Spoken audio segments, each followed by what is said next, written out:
Bismillahir Rahmanir Rahim, my dear brothers and sisters. Inshallah, in tonight's Tarawih, we will be reciting Juz 22, which comprises of Surah Al-Ahzab, the end of Surah Al-Ahzab, Confederates, Surah Al-Saba, the city of Saba, Surah Al-Fatir, the originator of the creation, and a small section of Surah Yasin. Surah Al-Ahzab, orders are given to the Prophet ﷺ's wives, and it's reminded that they are not like any other women. They had a higher level of respect and dignity. The Prophet ﷺ and his family had to be respected.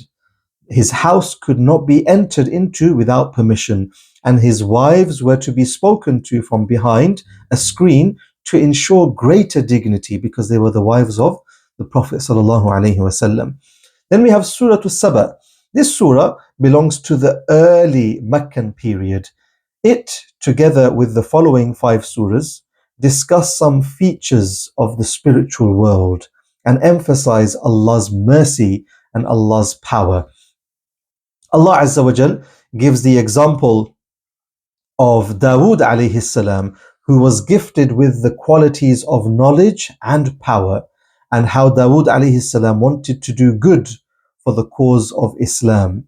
Allah mentions and describes the people of Saba, how they actually lived a happy and wealthy life as long as they obeyed Allah. But once they turned away from the obedience of Allah, Allah sent a flood from their own dams against them.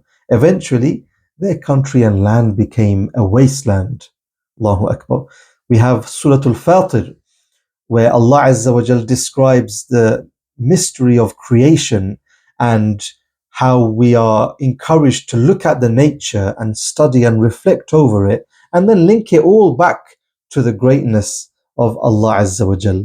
Allah mentions how good and evil can never be alike.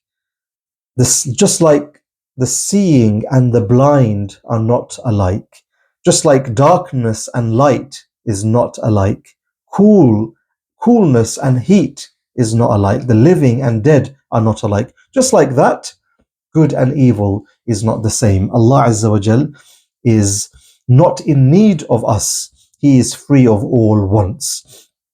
That is something that Allah Azza wa Jal emphasizes in tonight's recitation. We also start Surah Yasin, which we will cover in tomorrow's reflection, bi'idhnillah.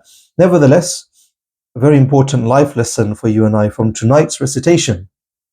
Never think Allah is unaware of evil and oppression. Allah reminds us in tonight's recitation, Allah is simply giving the evildoers respite for a stated term and will then punish them. So if you are being wronged, if you are being oppressed, if you are witnessing oppression, never think Allah is unaware. Allah will deal with those who oppress when He sees it right to deal with them. When the time is right, Allah will deal with them. Bi-idhnillahi ta'ala. May Allah Azza wa Jal grant us all patience. Allahumma ameen.